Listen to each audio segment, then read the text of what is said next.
მოგესალმებით მეგობრებო, მე ვარ გიორგი ბაქანიძე, ბერლინში მცხოვრები ფსიქიატრი და ვაგრძელებ ჩემ YouTube ვიდეოების სერიას ფსიქიატრიაზე. დღეს მოგიყვებით დამოკიდებულებებზე. ამ ფსიქიკურ აშლილობას წესიერი ქართული შესატყვისი არ აქვს და ბოლო წლებში დამკვიდრდა ინგლისური ტერმინი addiction-იდან გადმოქართულებული ადიქცია. არ გვიждები ამ ტერმინზე, მაგრამ უკეთესი მგონი არ გვაქვს და მეც ამას ვიხმარ. საქართველოში ადიქციების შემსწავლელ დარგს ერქვა და ქვია კიდეც ნარკოლოგია.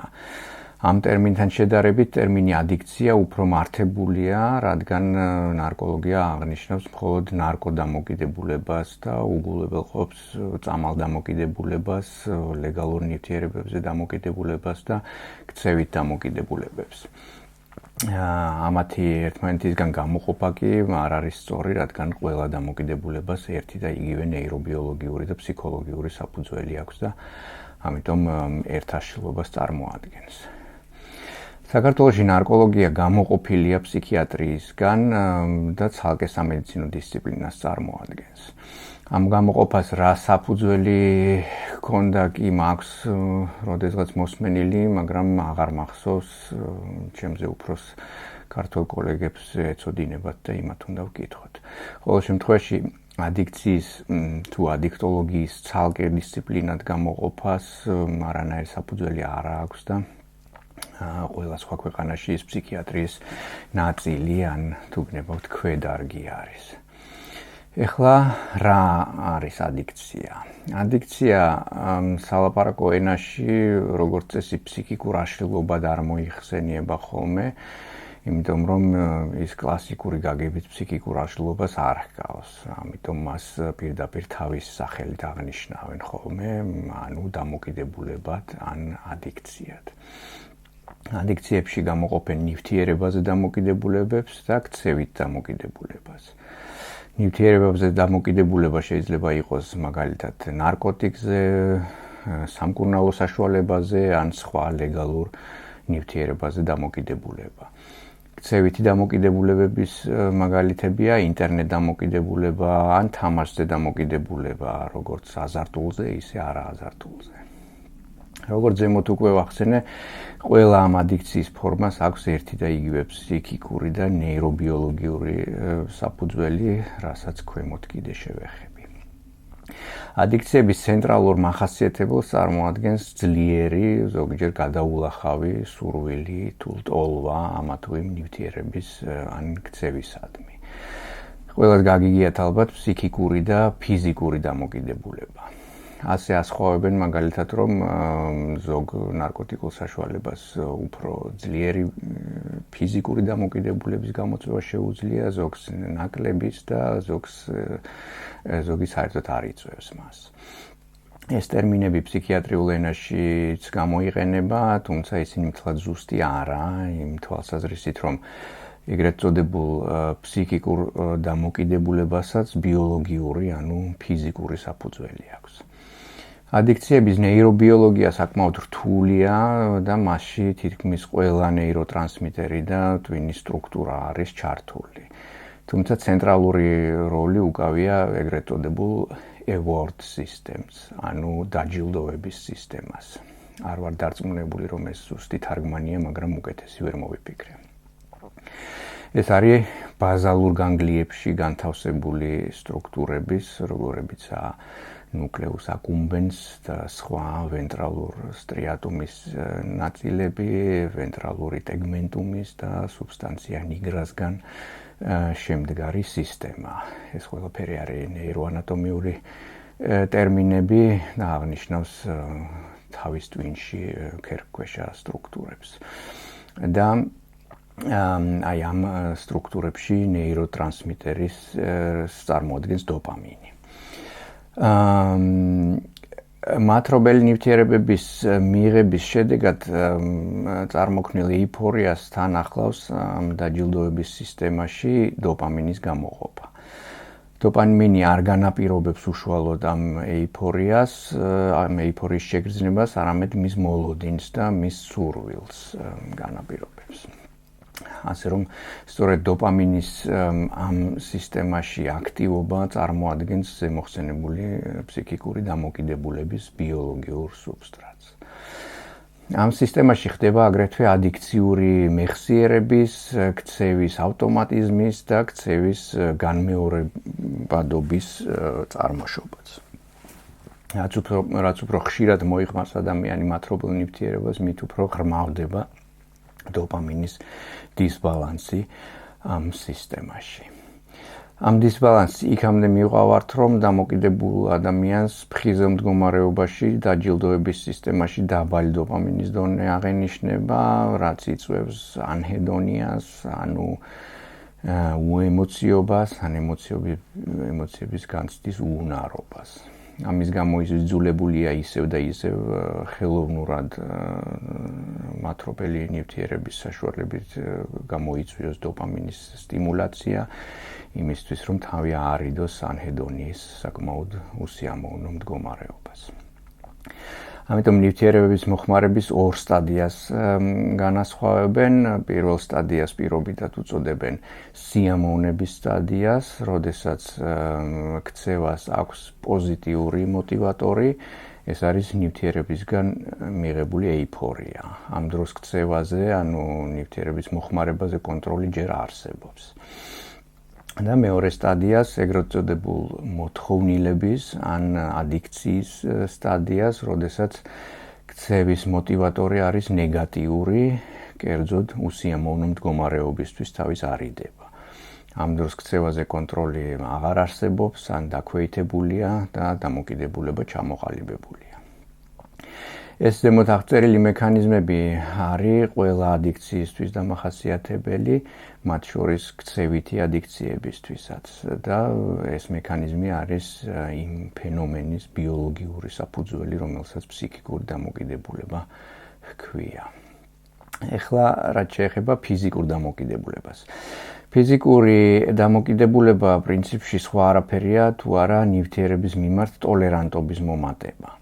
ფიზიკურ დამოკიდებულებას ახსნია ალკოჰოლის მაგალითზე. ალკოჰოლს გარდა დოპამინერგული მოქმედებისა, რომელზეც ზემოთ უკვე ვილაპარაკე, აქვს სედატიური მოქმედებაც. ყველამ ვიცით, რომ ალკოჰოლი მომთენთავად, დამამშვიდებლად და დიდი რაოდენობის მიღების შემთხვევაში დამაძინებლად მოქმედებს. ეს იმის გამო ხდება, რომ ის გამა-ამინო ერბომჟავას, შემოკლებით GABA რეცეპტორების ასტიმულირებს და გლუტამატის რეცეპტორებს ბლოკავს.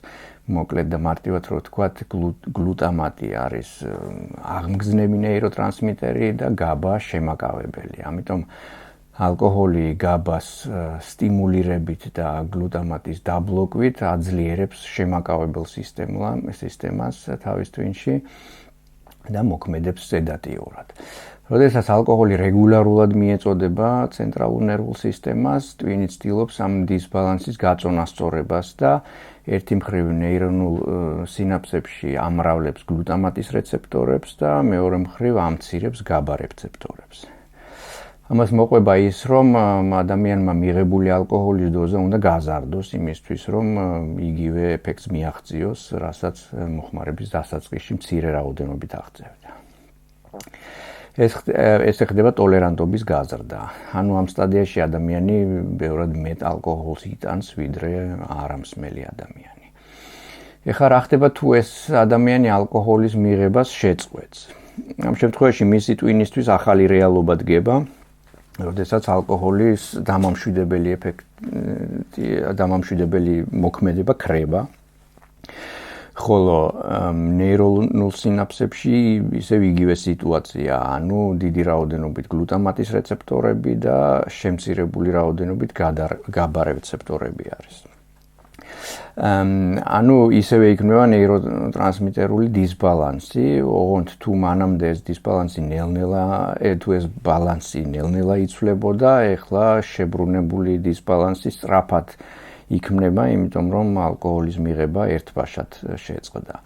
ამ რეცეპტორების დასაბალანსებლად twins დაახლოებით 2 კვირა სჭირდება, რისი დროც მას არ ჰქონდა, იმიტომ რომ ადამიანმა უცბად შეწყვიტა ალკოჰოლის მიღება.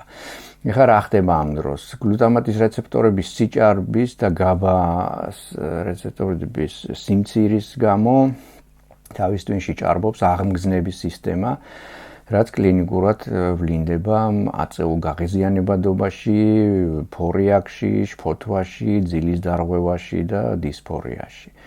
როგორც წესი, ასე დროს twinში ნორადრენალინის დონეც არის ხოლმე აწეული, რაც იწვევს ვეგეტატიურ სიმპტომებს, როგორებიც არის ოფლიანობა, გულის აჩქარება, კანკალი და ასე შემდეგ. როგორც ხედავთ, ვლინდება ტიპიური აბსტინენციის სინდრომი, რასაც ვეგეტატიურ აბსტინენციის სინდრომს რასაც ეძახიან. მძიმე შემთხვევებში შეიძლება გამოვლინდეს კიდე ერთი ნეიროტრანსმიტერის დისბალანსის შედეგი, კერძოდ სეროტონინის, რომელიც ვლინდება ხოლმე ჰალუცინაციებში. ამ შემთხვევაში, როგორც ალბათ მიხვდით, საქმე გვაქვს ეგრეთ წოდებულ თეთრ ცხელებასთან, რომელსაც სამედიცინო ენაზე ეწოდება delirium tremens. ეს მძიმე ფსიქოტური მდგომარეობაა, ძალიან რეალისტური და საშიში ოპტიკური ჰალუცინაციებით, რომელსაც სასწრაფო და ინტენსიური მკურნალობა სჭირდება. და ბოლოს ამ თემაზე ლაპარაკი რო დავასრულოთ, კიდე ერთ მძიმე გართულებას ვახსენებ, რომელიც ალკოჰოლის აბსტინენციის სინდრომის ფარგლებში შეიძლება გამოვლინდეს.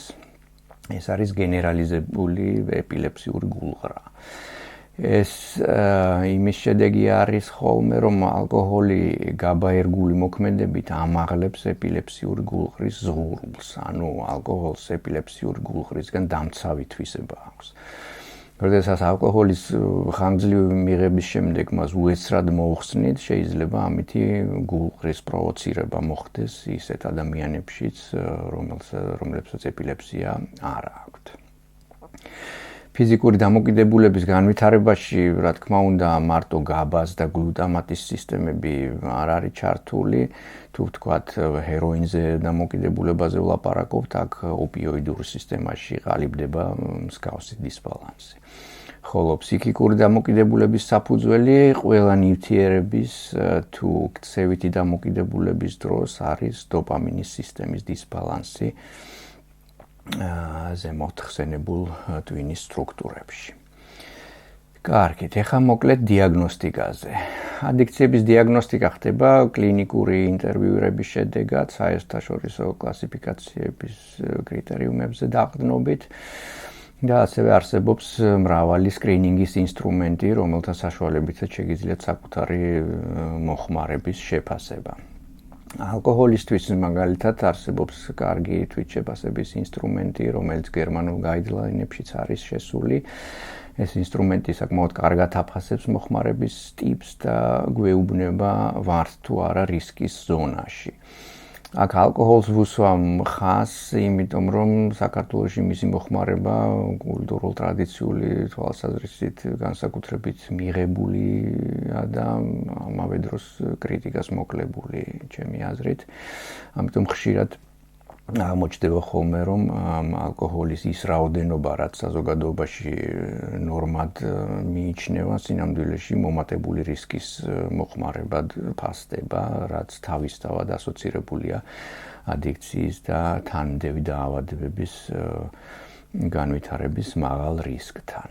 ამ ინსტრუმენტს ქვია audit, ეს აბრევიატურა არის და იშიფრება როგორც alcohol use disorder identification test. ის უფასოდ თევს ინტერნეტში, შეგიძლიათ ჩამოტვირთოთ და შეამოწმოთ თქვენი ალკოჰოლის მოხმარების უსაფრთხოება, სულ რამოდენიმე წუთი სჭირდება მის შევსებას. კარგით, ეხლა რაც შეეხება მკურნალობას. ადიქციების მკურნალობა გერმანიაში პირობითად 3 ეტაპს მოიცავს. პირველი ეტაპი არის დეტოქსიკაცია.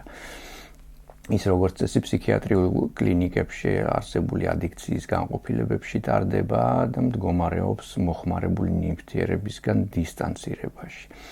ანუ მძიმე დამოკიდებულების დროს, როდესაც ადამიანი თვითონ ვერ ახერხებს მოხმარების შეწყვეტას, იქნება ეს აბსტინენციური სინდრომის შიშის გამო თუ გადაულახავი სურვილის გამო, მას შეუძლია დაწვეს კლინიკაში, სადაც ის სტაციონარის ფარგლებში კონტროლირებულ გარემოში შეწყვეტს ნივთიერების მოხმარებას.